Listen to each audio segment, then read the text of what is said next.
Yes, people, what's happening? And welcome to the Frankie Allen Podcast. You are here with your host, Will Cranny, alongside the UK's most feared comedian, Frankie Allen. Frankie Allen, welcome to podcast number 21.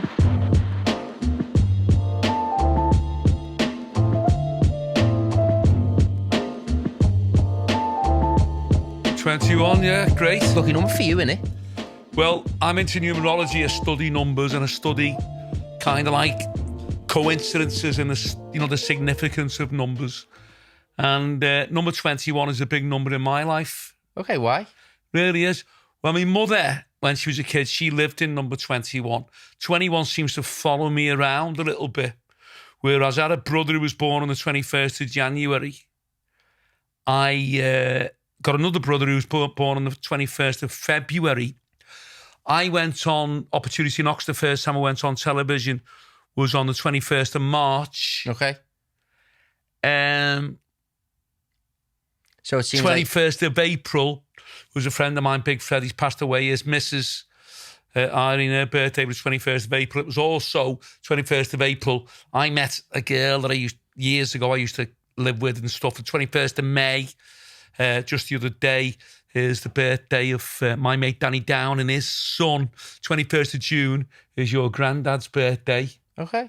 21st of July. 21st of August, I used to go with this girl. That was her birthday. 21st of September, my mate Dino, I was in a movie with him. Fucking hell. Al's lads, he was born, that's his birthday, 21st of September. And I can go right through the year. 21 just seems to follow me around. Very significant number to me. Okay. So have you got any kind of idea why that might be, that it's following you around? Nobody knows. I mean, nobody knows whether or not there's an afterlife. Nobody knows really for sure what it's all about. But everybody that's watching this will know that sometimes, there's certain coincidences in your life. I remember I watched a TV program a few years ago, and it was about coincidences and things. This fella that lived down south, his name was Mr. Robin. Okay. He went and bought this house, but he didn't know he was buying the house off of Mr. Finch. But the fellow who had the house before Mr. Finch, he found out, was Mr. Sparrow. Weird. And it was so weird. Then the solicitor came along, and his name was Raven, Mr. Raven, that done the conveyancing and things. So it's very, very strange. So you've got to say to yourself sometimes, when coincidences happen, is it just, a little kind of like quirk of fate, something you can laugh off? Sometimes things happen, you go, hang on a minute, like this fella said, how can you have 7 owners of a house with the names of birds? Yeah. Weird, isn't it?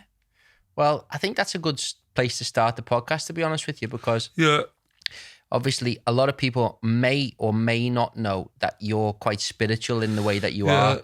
And I mean, that's kind of like a million miles away from your stage persona and demeanor with regards to, you are interested in like weird psychic things, and we did do a psychic hour once on a Facebook Live, didn't we? But it didn't turn out that well. You didn't like it, so you put the boot in really, and you dragged me off. Why did it stop? I've no idea. What about Ken Rafferty? There's a fellow called Ken Rafferty in Dublin. He's a good lad. He always comes on the lives, and he said, Frank, he sent me a message through. He said, you've just sent me little boy to sleep. So he was only having a fucking laugh, Will, but I thought it was very good. No. And it's something a lot of people were interested in. Because it's not your bag, we didn't continue with it. I'm happy to talk about it. So basically, we'd done a paranormal hour previously. And if anyone doesn't know, would you say you were quite spiritual? Would you say you're quite psychic? I'm always kind of looking out for strange things and funny coincidences and whatever. Kind of thing. Like I've got a mate, Will Holdem. He's an actor and things, and he lives in Madrid in Spain now. He's been there for years. But here's another strange thing. I went on Opportunity Knocks in 87 on the 21st of March. That's Billy's birthday. And me and Billy, like going back to when I was 19 and 20, and we were both 19 and 20, he wrote the very first script with me that I used to go on stage. And then the first time I go on a TV is on his birthday, and I hadn't seen him for like 20 years. So it's weird, isn't it? It's all kind of like a jigsaw puzzle. Things kind of interacting, you interact with things and you find out maybe somebody got married on your birthday that or somebody died on the day that you kind of like were born or whatever. It's a weird, strange thing. Well, I'm a great believer in synchronicity myself, and meeting the right people at the right time and stuff like that. People coming in and out of your life, and you go, fucking hell, where would it be in life if I hadn't met that person? And wasn't that just strange timing and all the rest of it? Do you think that stuff like that's kind of like predestined, or have you met people and gone, fucking hell, that was spooky, that? Yeah, I've met a lot of people who kind of like, it's strange how sometimes you can hear about somebody's name, people mention people to you, and although you haven't met them, you feel somehow as though you know them. And it's happened to me, and then a few years later you've met them. Okay. And you've kind of like, you're kind of picking up something from the spirit world that's telling you that one day you will meet them, because time, we're living in time, aren't we? Where things happen next year, last year, in 10 years' time. But maybe there's other dimensions where there's no time. So we're kind of brushing up against things where you meet someone. We've all done it where you've met someone. And it's happened to me where you meet someone and they're dead nice to you, but you don't really like them. Get a bad vibe off them. You get a bad vibe off them. And then later on, it could be years later, you've had a bit of trouble with them over something, or they've done something, or they disrespect you, or spoken about you, talked about you. So it's very weird, it's very strange. And also, you can hear someone's name and you go, it rings a bell. Why does that name ring a bell? Then you'll meet them later on. So I don't know what the answer is. Nobody really knows. But certainly there's a lot of strange, weird coincidences going on as we speak. Well, I know that Derek Acorah was a good friend of yours. Derek Acorah. Now, anybody who remembers Derek Acorah? Derek Acorah was on a TV show called Most Haunted with Yvette Fielding. Yvette Fielding started the show in 2003. I think Derek Acorah was with her for about 9 or 10 years. Now, anybody who knew Derek Acorah on the television, he's passed away sadly a few years ago. He was a great lad, Derek, and he really did have a lot of psychic ability. I remember going to see him when he was in a shop in Liverpool, in Wavertree Road in Liverpool, Edgehill, and he was brilliant with me. He told me an awful lot of things that he couldn't possibly have known before I got to know him.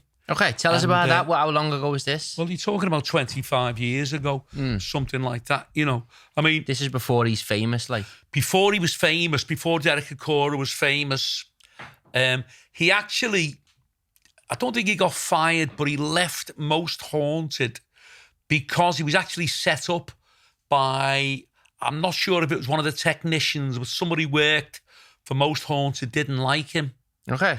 And he passed some information to Derek. He said, Derek, this house that we're going to now, they used to go to the house, Yvette Field and Derek Acorah, and go to kind of a house where they'd heard rumours that it was haunted. Yeah.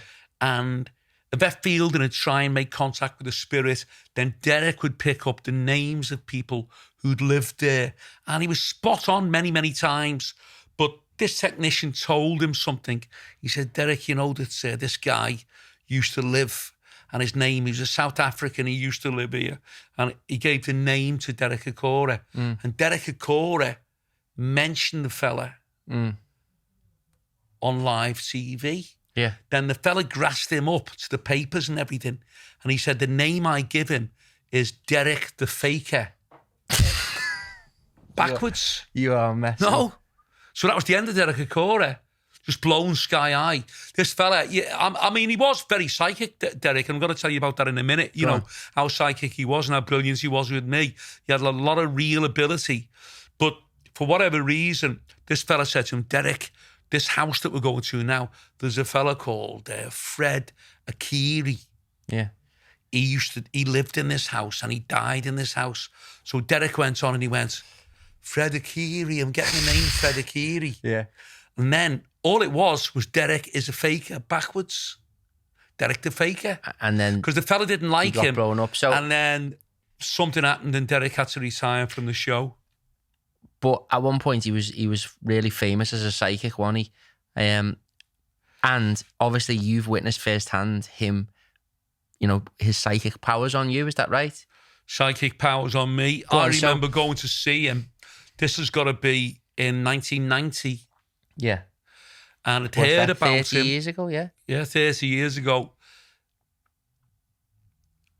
I walked into my sister told me about him. I walked into his office It's kind of a shop, just an old shop in Liverpool, Wavertree Road. Wait there, just to stop you first. How did she tell you about him? Had she said, "Oh, there's a fella, he's brilliant," or had he had a reputation? She'd heard through one of his mates that there was a clairvoyant, a psychic, you know, who was very, very good. And he had a lot of ability. And I was always into it. And she said, let's go and see them. So I went with my sister to see him. And when we walked in... What did he have, like a little shop? He had like a shop and he had a little room at the back. But basically there were chairs everywhere. When we walked in, there were hundreds of women sitting around. Okay. Waiting to see him. He was dead busy, very, very popular. And the room was full of smoke. You could smoke then. Yeah. Full of cigarette smoke. And when I walked in, Derek Acorah was arguing with this woman. He said, look, love, I can't see you today. There's too many people here. I'm too busy. I won't be able to give everyone like the 40 minutes that I can't see all these people today. It's getting ridiculous. And then he was just standing there and I said to my sister, let's go. You know, we'll come back another time. This is ridiculous. Yeah. And as we were walking out, I just heard the name Martin. And he just shouted Martin, which is my name. Well, your real name. Not my real name. Frankie Allen is my name. But Martin is the name I was christened with. Yeah. Baptised with Martin. So he says, Martin, and something made me stop and listen. Yeah. Then he said, John and Martin. There's two brothers, John and Martin. Well, I've got a brother called John. Yeah. So my sister freaked out. And then this scrubber sitting in the fucking shop, she went, I've got a cousin called John. And he went, no. These are two brothers. There's only 2 years between them. And I said, well, that's me, John and Martin. So he went, is this your mother? Is she very dark? Is she foreign and like Spanish, our family? So I said, yes. She said, she's playing something like, does she play a piano or is it an accordion? And I said, yeah, it's an accordion. She used to play an accordion. She was in a Latin American dance band. So he said, she's telling me that you're leaving now, aren't you? She's telling me not to go and to wait and to be patient. But you must see me today. Okay. So, and your mum had passed away at this point, obviously. At this point. This was 2 years after she died. So we sat there, me and my sister waited. I went in to see him. And as soon as I went in, he said to me, yeah, you know, there's a girl has come with you today as well as your mother. This girl called Jean. She's a very pretty girl. And I had a cousin called Jean who died when she was 23, tragically. And he was brilliant with me. He didn't know me. He couldn't have possibly known anything about me. Yeah. Now, I had a friend at the time, Fred, Big Fred. Do you remember Big Fred? Wait there. I don't think he was even your friend at this point, was he? I didn't really know Fred. Okay. Fred, he's passed away now. He became a very close friend of mine. He was 6'5", I think. He was a huge man.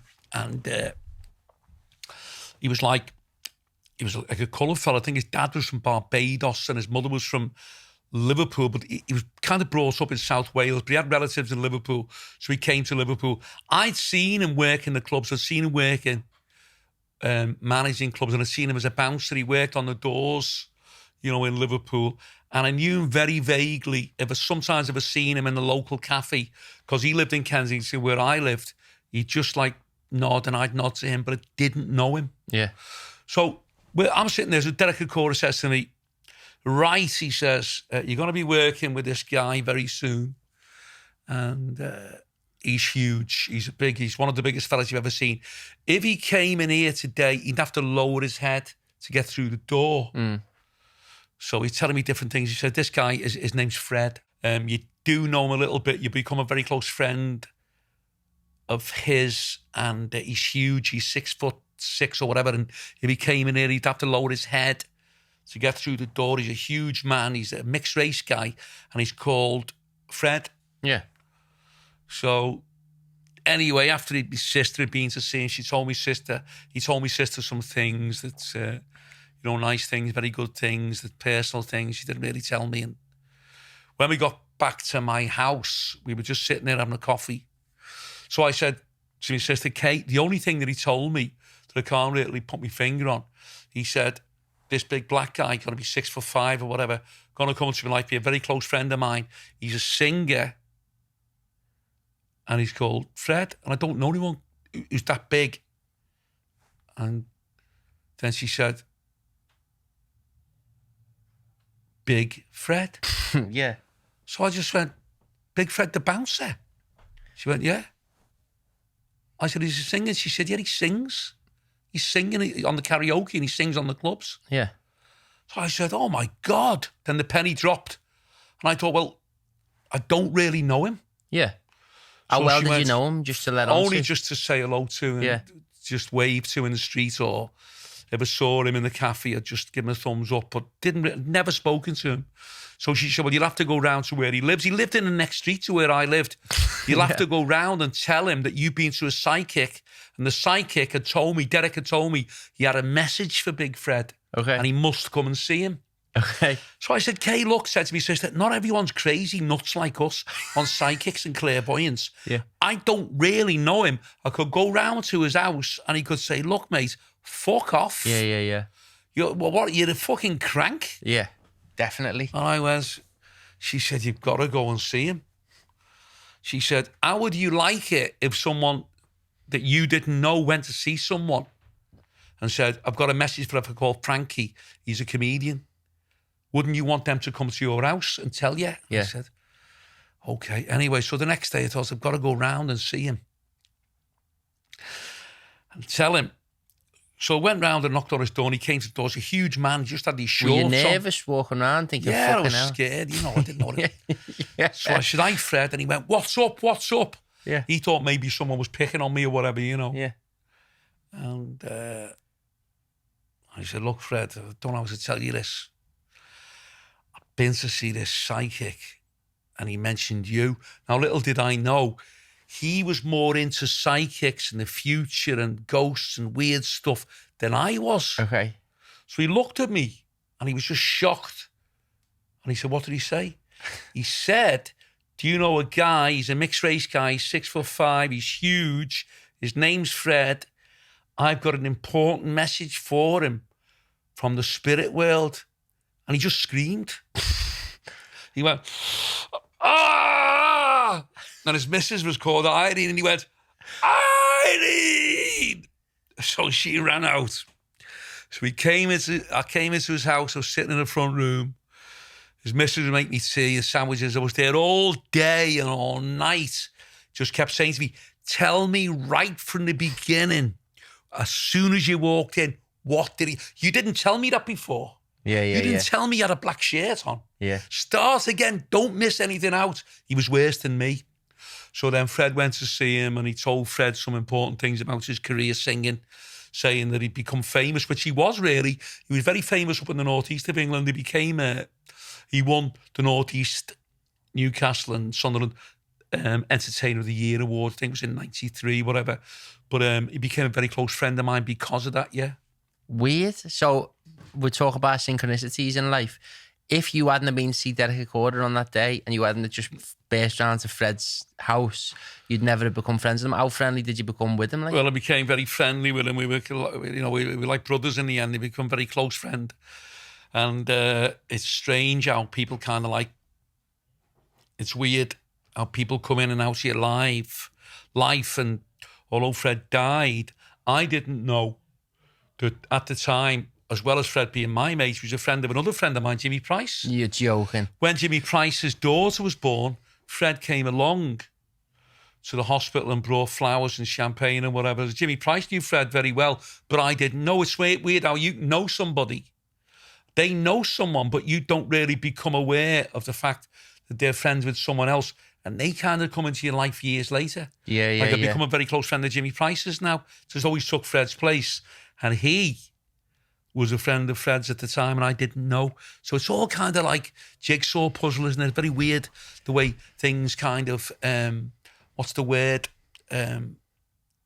People come in and out of your life, and you don't know why, and you don't know why. Well, that's why I was curious as to what you think. Like, do you think things are predestined? Do you think that everyone's got a path and they're kind of just going along that path? Or do you think that, like, the decisions that you make totally change your life? So, yeah, as an example, do you think you were destined to meet Fred and destined to meet Derek Acorah?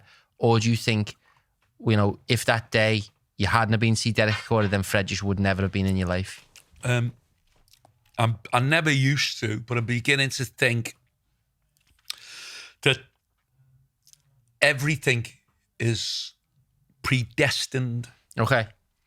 Why? What makes you think that? Because things have happened and I've been told things. There used to be a woman knocking about called Mrs. Lloyd, who was a psychic. And she was very good. She told me things. I mean, she told me things about you. Like what? I don't really want to discuss it at the moment, but I'll tell you another time. What do you mean? Nothing bad. You know. Well, why can't you tell me? Well, it's just... Is she you saw her before Derek Acorah? Before Derek Acorah, yeah. This was kind of like before I met your mum, whatever and all that. And she was just, you know, said you'll have a son and everything and told me little things about you. But years before you were born. I'll tell you about... Now, this is another one. This is another woman now. She's dead now. Just like Derek Acorah and Mrs. Lloyd. A lot of people in Liverpool know, but she was brilliant. Yeah. Now, I went to see her in 1980.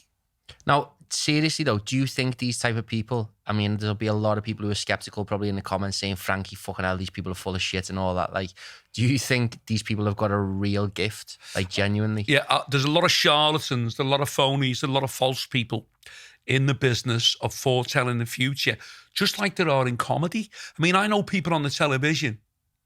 I know them personally. I won't mention their names. Who are multi-millionaires. They're on the television. The comedians. They are fucking rubbish.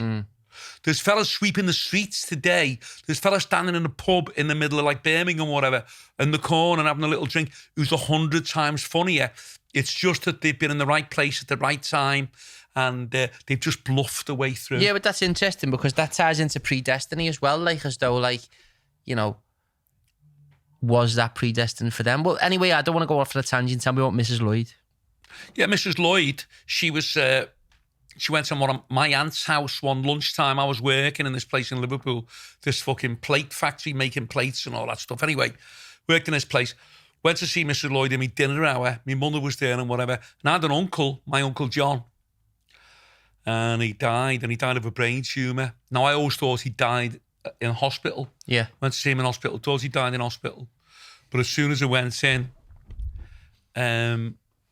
she said to me, somebody died of a brain tumour in this house. And I found out months later that my Uncle John came home the day before he died. Okay. So she told me that I was on the stage and she told me kind of like I'd be famous and things. It was like 30 years before I ever made it. Go on. Said I'd be up on stage and people would be looking up at me and I'd be speaking and I'd be talking down to them. And your name will be in lights and stuff like that. You know, told me an awful lot of stuff. Told me you'll have a son and just mentioned people's names that I didn't know, but I became familiar with years later. Say anything cool about what your future is going to be? Is anything that they've told you come true? Yeah, but it's starting to come true now, isn't it? You know, the fame thing. Yeah. Yeah, Mrs. Lloyd, she was very good. She was excellent. She's passed away now. She's died. But not just me. I've heard good reports about her from other people. She's been, you know, she's done readings for other people and she was excellent. Yeah, but you said you've always had an image in your mind of what? Oh, this is an image I've had in my mind. I think we're all psychic to an extent and we can all kind of like peep over the precipice to scenes of the future a little bit. But even when I was a kid, I always had this kind of daydream, always thought that I'd be in somewhere one day on stage and it was never women, it was always fellas. There'd be hundreds of fellas flooding towards me, trying to see me, you know. Yeah. Yeah. And that kind of that came true. It's already come true. Did she say anything else, or has anyone else ever said anything to you that has finally come true in the end? Or is there anything still to come? Yeah, just said, you know,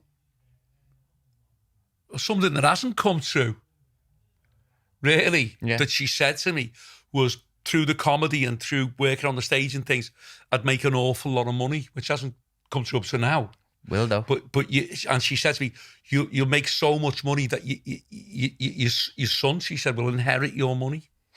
Yes, nice one for That's that. That's a good shout. I'm rubbing my hands together. So I'm still waiting one. for that to fucking Did happen. she actually say that? Yeah. Yeah. Decent. She's saying it about me. You'd be very successful. Yeah. You've got a son who'd be very, very clever son, she said. Very talented. Are you agreeing with that one? Yeah. Nice one. Shout out. So yeah, fill us in about other psychic things that have happened in your life? Because I'm just dead interested going on this tangent. Only because... But you don't like talking about this stuff, no, do you? I'm really? keen on talking about it. Only No? because, obviously, I've heard you talk about that many different stories and that. I'm interested in the synchronicity part of it. Only because I've noticed as I've getting older and older. You mean serendipity? That's what I mean, yeah. Serendipity, if anybody doesn't know what serendipity means things happen and somehow they're connected. It's difficult to explain really without reading a definition from a dictionary. It's like fate. That's what I mean. Yeah, fate. It's like fate. And it's as though things that have got consequences, you do something and something else will happen. And then the impact of what you've done will affect something else and it'll come back to you in your life. And it's as though it's kind of like a crazy, as I said before, jigsaw puzzle. And every now and then you can see the pieces coming together. Yeah, no, there's weird things like that have happened in my life. Like, for example, when I was 17, I leave school, I go to college. Yeah. The two teachers are Emil and Pete. Okay. 10 years later, I'm working on a festival as the head of marketing. Emil is producing it. Pete's doing the live stuff on it. Emil becomes one of my best friends. Pete is another one of my really good friends. He's working as production manager for us. It's just like a mad, weird vibe. Like, how does that end up happening? How did that happen when you knew them years? How come they've come back into your life? Yeah. That's what you got to say. And it is a weird thing. And we all know that, it's like, I suppose everyone's psychic in a way. We all know sometimes the phone rings and before you pick the phone up, you know who it's going to be. Yeah. Like I knew who that was when my phone has just gone. This has probably been cut off. Yeah. But my phone went before and I knew it was young Dave, a mate of ours. Yeah. But I heard you talking about a story the other week about you staring at a door because it had 54 on it or something weird. No, like what that was, I lived in this place in Waverford Street. Now, this is going back like a long time, 30 years, 1984. And I was in my house and I was drinking then. I used to drink. It was only me 20. I used to drink a lot. Bit of a pisshead. And I'd been somewhere that night and I drove home. And I think my mate Danny had been in the house. We were both sitting up drinking this Jack Daniels or whatever. And then he'd gone home, got a taxi, went home. And it was in the summer. So I just lived in this little terraced house. So in Colville Street, in Waverford Street, which is another weird thing because I lived in Colville Street. I'm a comedian living in Colville Street in Waverford Street. Freddie Starr, who was a comedian, who's very famous and died, passed away. He lived in the same street. Okay. Yeah, before me. And this particular night, I was just sitting there. I felt a bit strange this night. And I'd always had a thing about... I'm telling the story wrong here. Danny was there. What happened? Me and Danny were in the house. My mate Danny Down, and he's a great comedian. He lives in Benidorm now in Spain. He's worked in Spain for many years. We were sitting in my house in the summer having a drink, and the door was open, and it was in the summer. And if Danny was here, he'd tell you this. All of a sudden, we heard this huge bang. Like, it was as though like a door had come off its hinges and slammed on the floor. So we both ran into the kitchen, and there was just nothing there at all. Mm-hmm. Nobody had been banging on the door, nothing had fell. And we were just talking about it, saying, how weird is that? That's very strange. So in the end, that night, I thought, somebody's trying to tell me something here, but I don't know what the fuck it is. So Danny went home, got a taxi home, and I was just sitting up, and then the front door was open. I was looking at the number of the door, and I was living in number 59, and I thought that number means that something is telling me something. That bang, it's something telling me about this number 59. Why does it mean something to me? So this is going to sound crazy, but I just sat on the couch all night just looking at this 59 and knew, it was on the tip of my tongue, that it meant something very important to me. But I didn't know why. And in the end, it wouldn't come to me. In the end, I kind of gave up on it. And I went to bed and I kind of like forgot about it. And then a few years later, when my mum died, she was 59. Mad. So it's strange, isn't it? It's weird. I'm curious as to, you know, I know how spiritual you are, and I'm trying to get that across to people so that they can kind of, I don't know whether you feel the same way in the comments, whether you've had experiences like that in your life, where you've had premonitions or, you know, serendipity and synchronicity in that way, where things have kind of fallen into place at the right time. But you have always said to me that sometimes you get bad vibes and like way ahead of time, like you're onto stuff where bad things are going to happen, or you know something's around the corner. Yeah, I mean, some things you can kind of pick up, you know, without being psychic. It's like if I walk into a club, you can know if someone's snarling at you and was a bad atmosphere. Yeah, but with an audience, you know, I'll know with an audience. Oh, like when we did Wrexham, we done Brimbo Sports and Social in Wrexham, and when we got in there, I just peeped at the crowd through the curtain on the stage. They couldn't see me, and I knew straight away that they were half pissed. Yeah, that you can tell, you can pick things up that they've been drinking. I can pick up straight away if it's kind of like a bad crowd, if they've had too much to drink.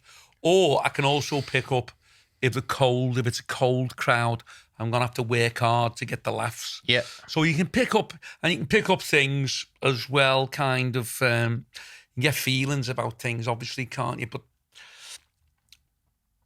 as I say, psychically, I mean, 1987, I was working in Germany for the army. And when the agent rang me up, he said, do you want to go and do these gigs in Germany? Now, Valentine's Day, the 14th of Feb, is huge in the army. It's a huge, like a sweetheart thing, because people are away from the partners and whatever in the army in Germany. So he said, you want to go on the 14th of February or do you want to go on the 30th of May? That's the other date you can go. And I said, well, I'd rather do the Valentine's thing. So I went on the 14th of February. Again, drove down to Folkestone, and I went over to Zeebrugge, drove to Germany on this trip, and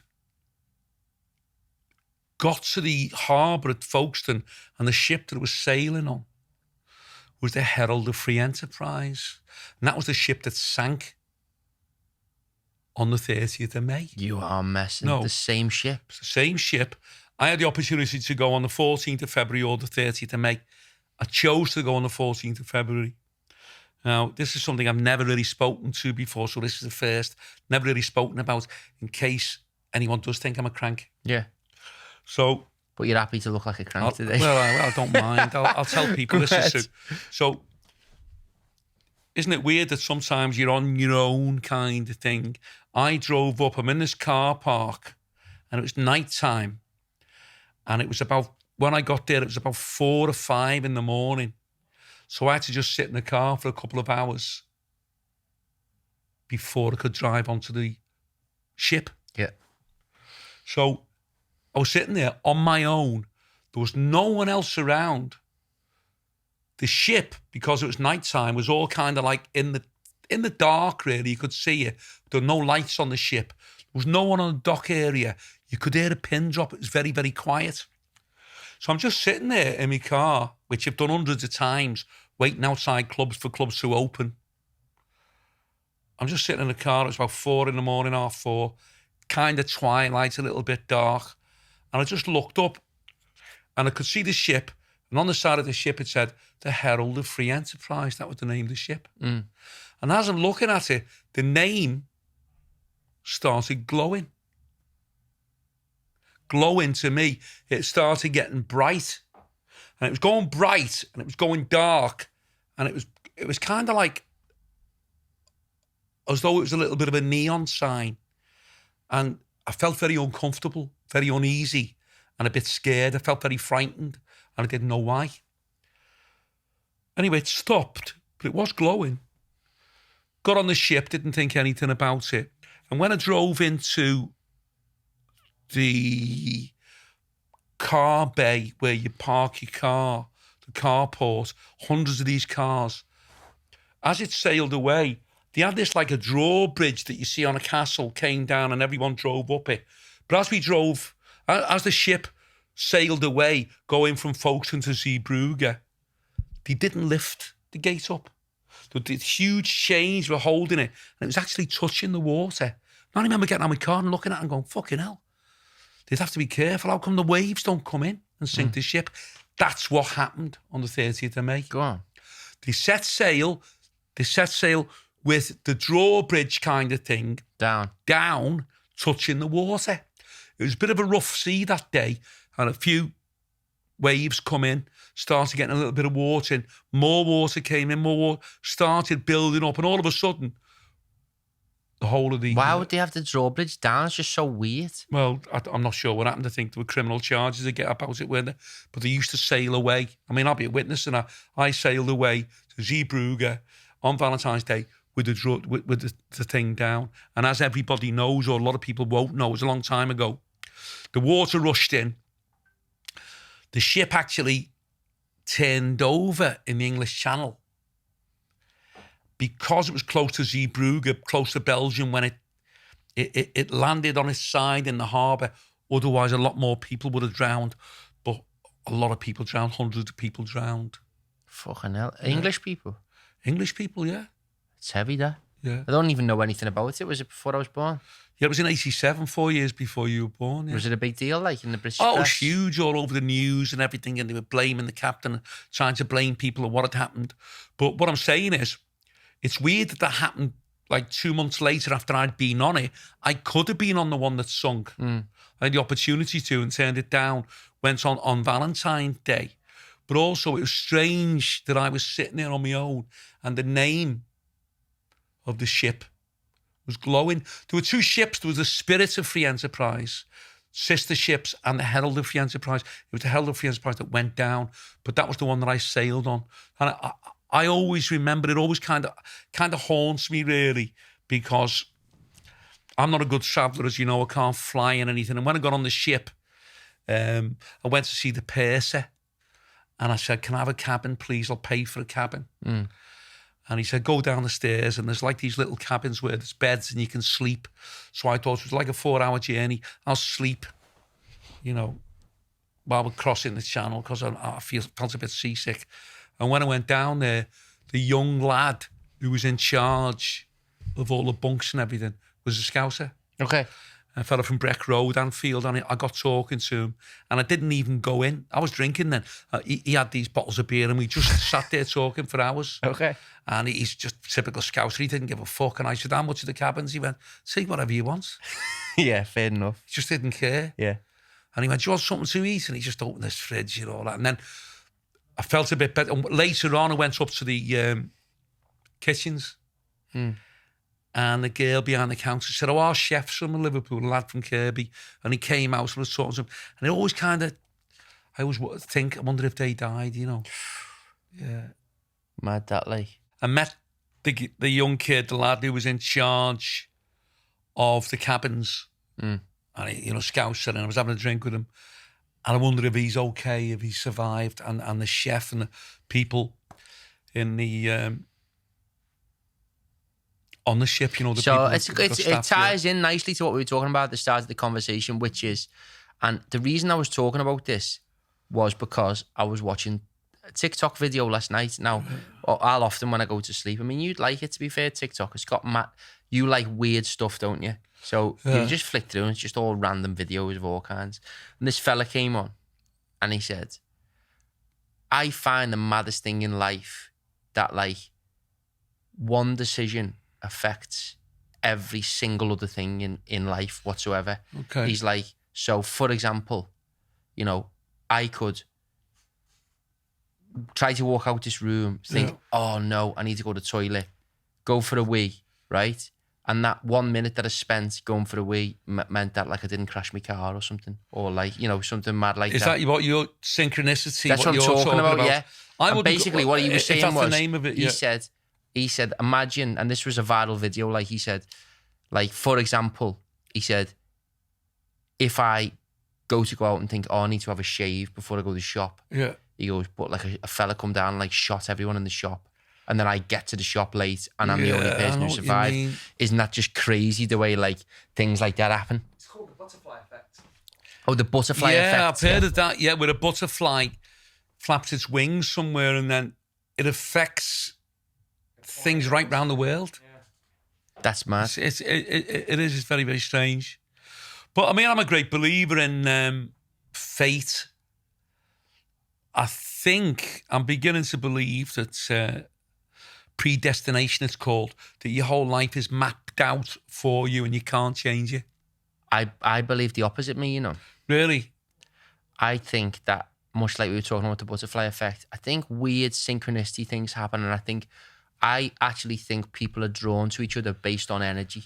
Yeah. And I think that good people find each other, and people that you resonate with and people that are on good vibes and stuff like that will find each other. Yeah. An example of that is my mate Adrian Airgels, who is, if anyone's watching, it's the most random thing, but he's Little Pump's manager in America. Hispanic lad living in Miami. You've had conversations with him on the phone. He's a good lad. Spanish, I spoke to him in Tenerife. Me and him are like brothers, and like I've never met him. Yeah, it's so weird, isn't it? We like chill on the phone and that. And I met him through work, but obviously I've never met him on the phone. I've been on FaceTime, in person. I've been on FaceTime with him numerous times. But I just think it's like, I think good people are drawn to each other. I think that's the fact. But I also think that, like, you know, nothing's predestined. You could literally just take one left turn and you're on a totally different path. Yeah, I think there's a little bit more to the human brain as well as what we think without being psychic. I think that the human brain has got some kind of a radar in it as well, where you can pick up things. You can pick up vibes from people and from places, and you're in situations, you can pick up a mood. But when you start picking things up that haven't actually happened, then you're in the realms of spirit world of being psychic. And have you ever picked up on things where you think that's going to happen or that's not going to happen, or things have come true? Yeah. Like what? What you mean? Things that, you know, I've just explained, haven't I? About I've always had the daydream about one day be famous, there'd be hundreds of people flooding the stage and actually knocking me over, and that happened. It happened up in Spennymoor in Durham. Interesting. You know, that came true. Remember when the Dome and the bouncers weren't much good, really, and a crowd of lads came forward for photographs and they knocked the banners over. Yeah, I'm just thinking about that with dreams as well. Do you think that's kind of part of it? You can get kind of prophetic dreams, but things happen. I think you can have a premonition, they call it, which you get a feeling that something's going to happen. You don't know why, and then when it comes true, kind of thing. Obviously, you never get that feeling again because it's come true. But I think you get feelings about things, don't you? You get a lot of people saying, you know, even in a football match, you might get saying, no, I've got a feeling we'll get beat here. You know, it's just kind of like, you can pick up a vibe. It's like, the weird thing is, when Liverpool played Milan in the 2005 Champions League final, I was in Madrid. I was working in a pub in Madrid in this Irish Rover pub in Madrid. They were watching the game, and then I was on as well. But I don't know if you can remember or not, a lot of people kept going on and on about this is the fifth time that there were coincidences knocking about. Everything was pointing to the fact that Liverpool were going to win.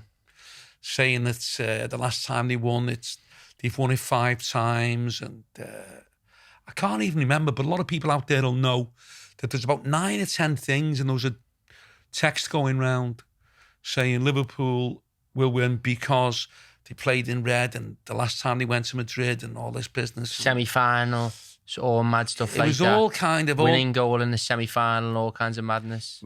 I can't even remember what it was now, but it was kind of like you go, fucking hell, they're definitely going to win. So when they were getting beat at half-time, 3-0, I remember being in this pub in Madrid, sitting there thinking, right, well, you know, that's the end of all this fucking psychic thing for me, because it just hasn't happened. 3-0, you can't win now. And miraculously, they won, didn't they? Yeah, I remember watching it. I must have been 2005, so how old was I then? 16, yeah. I remember sitting there, and obviously you don't know that much about footy. I was sitting there watching it with my uncles and going, oh no, we're still in this. And they're saying to me, you fucking joking? They're like, have you seen how unbelievable the team are? They're getting battered. boss, though, wasn't it? Oh, it was fantastic. And, I've never seen anything as heavy as Alisson scored in the header, though, from a corner.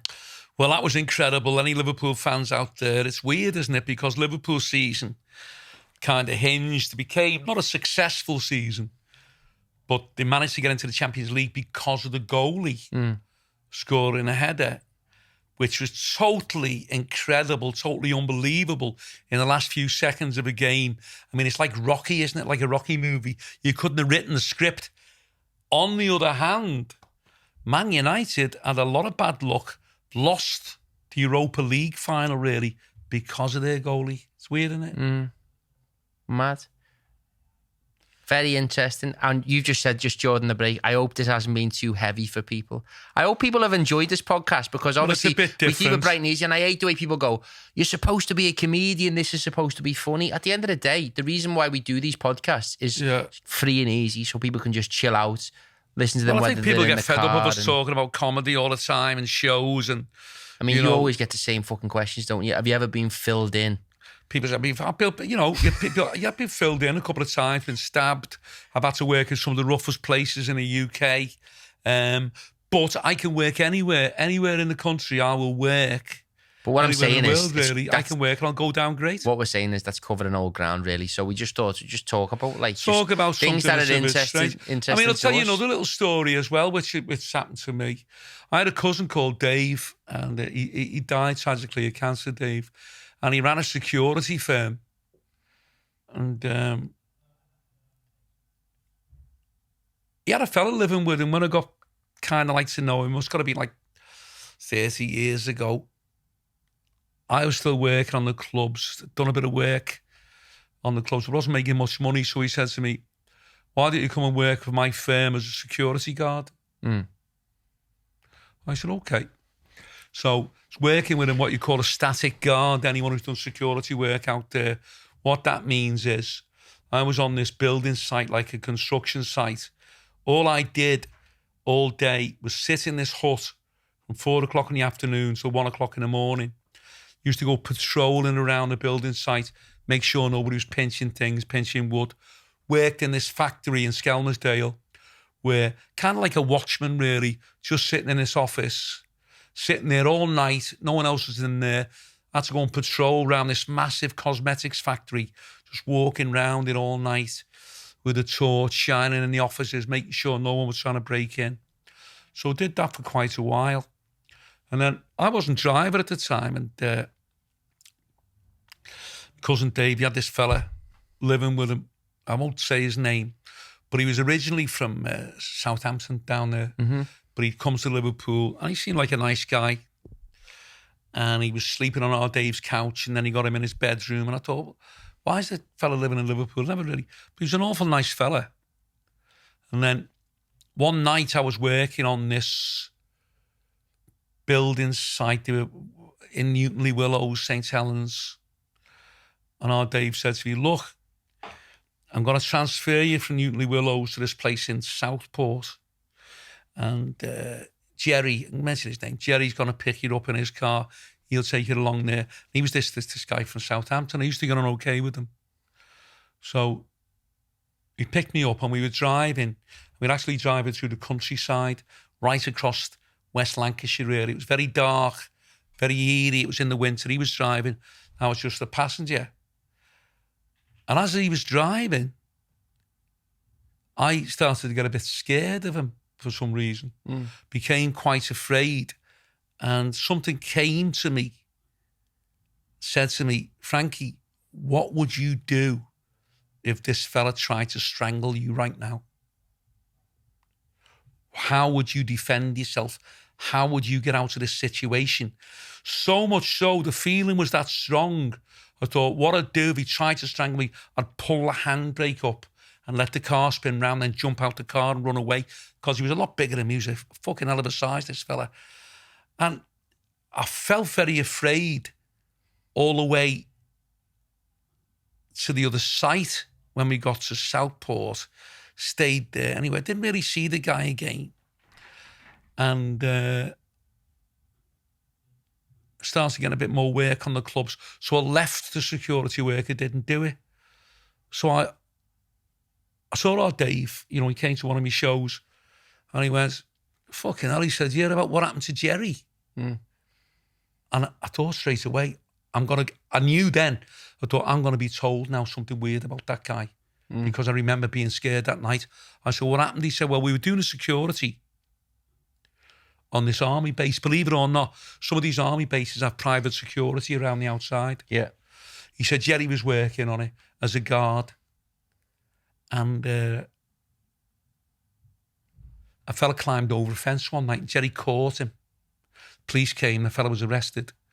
So the police took his name. Then the police approached Dave and said, you know, you're the head of the company. Can we have a word with you? He said, what? He said, this guy that you got working for you, the date of birth and whatever, Jerry, whatever his name was, he doesn't exist. There's no such person. He said, you'd have to try and find out his real name. So we've got a feeling he might be wanted. Yeah. So then the brigadier in charge of the army base wanted to give Jerry a commendation of the army, like this diploma, you know, for bravery. So the same thing happened simultaneously. Dave gave him his name and his date of birth, where he's born, his address, and all. And he came back. He said, "No, the army are like the police." He said, "There's no such thing, no such person." So the Dave went back to the police and he said, "Look, I've got a feeling, you know, there's something." So anyway, so they started watching him and things, and they asked him to come down to the station with them. They took him into the station and they took his fingerprints. He was wanted in Southampton for 6 murders, strangling people. You are messing. Huh? And can you Google that now and find it? If I can remember his name, I'll find out. What would you just type in? Southampton Strangler or something like that? Probably find out. Fucking heavy, that, isn't it? He'd strangled. It was all women he'd strangled. All women he'd strangled. Oh, no thanks. But why did I pick up in the car with him? What would I started thinking, what would I do if he tried to strangle me? Why did I think that? Fucking hell. It's a good story, though. It's a true story. Fair play. And obviously, the police took his fingerprints, locked him up straight away. I took him down to Southampton, got lifed up, yeah. Madness. Well, look, thank you very much for listening to what was our paranormal spiritual hour today. You know, talking about weird and wonderful stuff. I hope you've enjoyed it. Let's talk about some event stuff that we've got coming up. If you would like to come and see Frankie at a live show soon, I think this podcast is going to go out the day after we go to Blackpool North Pier Theatre, but this is filmed the week before. We are performing in front of what is almost a sellout crowd at the theatre. Are you feeling nervous about it? How are you feeling? Not really. I'm just sorry that we haven't got a show before it. You know, it's kind of practice, but it'll be okay. Yeah. Are you telling yourself it'll be okay, or are you confident it'll be okay? Yeah. Are you excited or just a bit? How are you feeling about it? Really looking forward to it, yeah. Yeah. It's going to be fantastic. It's going to be a great night. So then we're in Liverpool, we're in Huddersfield. We've got some great shows coming up. We've just released a load of new dates. You can check them out on the website. It includes Sunderland, Colne, which I don't even know where the fuck Nelson Colne and is. Colne yeah, is north of Burnley. You know, kind of like North Lancashire. We've got Colne, which is the Municipal Theatre. The Point in Sunderland is now on the menu as well. We've also got Redditch Palace Theatre. Okay. We've also got St Helens, which will be a boss one on your birthday. Great, fantastic. I love St Helens. That's going to be at St Helens Theatre Royal. And there's one more, and that is not coming to me right now, but I'm sure it will do.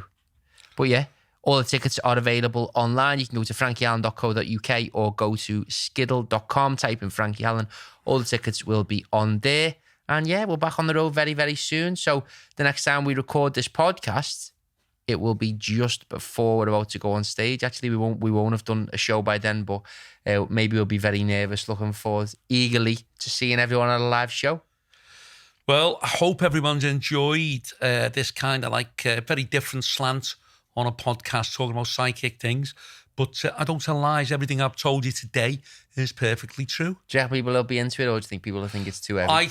I know. It's just like I know audiences will. Yeah. I know. I mean, I'm not being kind of like weird or whatever like that, because I've worked on the clubs all my life, many, many years. I know you can point to someone in a crowd And if it's like a kid at 35, a fella 30, whatever, I can say, look, I know what time he got up today. I know what he's done. I know what time he left the house. I'll know how, because I've worked on clubs and theatres, whatever, all my life. I'll know how much money he's got in his wallet. Yeah. I'll know what he's doing later on tonight. Yeah. I'll know what time he goes to bed. You know what the audience is back to front. You know your audience. Yeah. So, yeah, it's just something that I know that I've done. So, yeah. So what I'm saying is, you think this audience, that's what you get into? I think, yeah, that the audience who are out there, people will be fascinated. We're all, even a lot of people who are kind of like deny things, you know, they go, oh, I don't believe in all that stuff. I mean, fucking hell. You know, it's nice and it's a good thing if you can get a feeling about something and you can avoid a tragedy. Great. Brilliant. Yeah, so I hope you enjoyed it. If you've been watching on YouTube, do get yourself subscribed. There's only 20%, should I say, of the people that watch the videos that are subscribed, and we've got 15,000 subscribers. So that would mean that we'd had shitloads of subscribers if everyone subscribed. So get yourself subscribed on there. Give us a thumb up on the vid if you've enjoyed it. If you're on Spotify or Apple Podcasts and you're listening to this, give us a 5-star review. Only if you sound, though, and I'm sure most of you are sound. So nice one for listening in, people. Shout out to Jacob here at Liverpool Podcast Studios as well. Big up to Frankie Allen, the UK's most feared comedian. Big thanks to Jacob, and thanks to Will Cranny, very talented Will Cranny, for organising all this today.